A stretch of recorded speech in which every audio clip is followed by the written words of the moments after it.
Hello mga lakwatsero, lakwatsera, mga gala, mga layas. Kadi na kamo didi sa Milagros, didi sa may Pier Banda. Sobrang ganda didi sa nina lugar. Grabe. Tanan na siguro na pagkaon na pwede makaon, adi na siguro didi. Igo pa didi inuman. Kakaiba ini didi na pier. Pang tourist spot. Grabe, dako na pier, huro halaba. Kita nyo naman, ipapakita ko sa inyo didi. Kaso mas maganda magkadi ka mo pagka hapon na, mga alas 4 siguro pataas. Igwa din carnival, ayan o, nakikita nyo naman, may mga palaro sa gusto sumakay dyan. Kaso hindi pa ako nakakasakay dyan kasi medyo gabi na nag-uumpisa yan.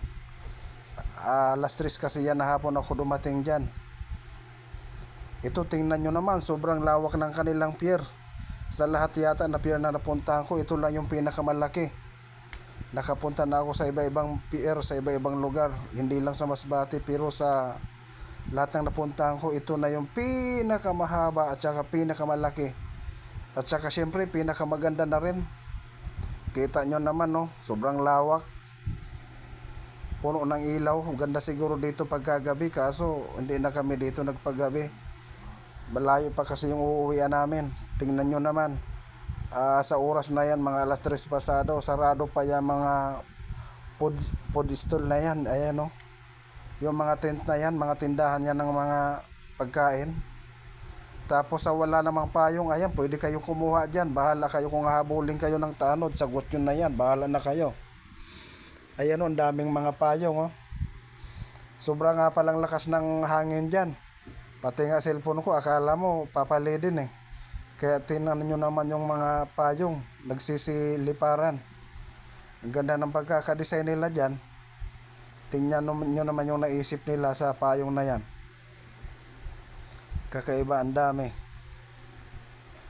Ang haba-haba talaga yan, yung pier nila dyan.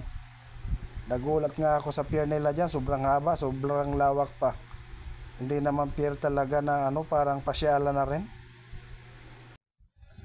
Mayroon pa nga palang sounds dyan, may sound system dyan, pwede kayo magsayaw-sayaw dyan. Malakas yung sounds nila dyan. Mute ko lang yung ano nito, yung sounds nito, kasi baka ano ko ng Facebook, ma-violation, mahirap na. Babackgroundan ko na lang to ng budot siguro, yung hindi masyado na na babiolate yung sounds ng lalo pag purin.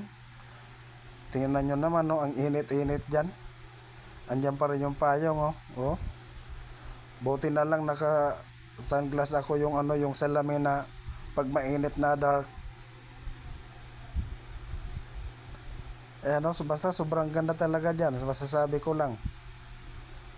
Pero ang masasabi ko rin, bawal gumala dyan yung mga malalayong, yung sa malalayong lugar na walang pera. Siyempre, alangan naman makakarating kayo dyan nang hindi kayo sasakay. Kung may sasakyan naman kayo, alangan naman hindi kayo magagasolina.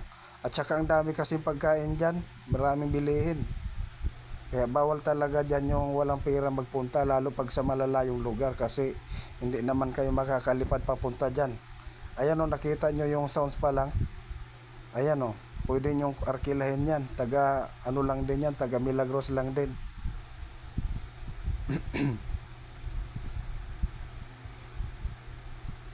Kaya sa mga lagwatsero dyan, ano pang inaantay nyo? Pasyal na dyan. Tingnan nyo naman yung dagat nila dyan. Maganda. Kaso may mga bukya, dikya.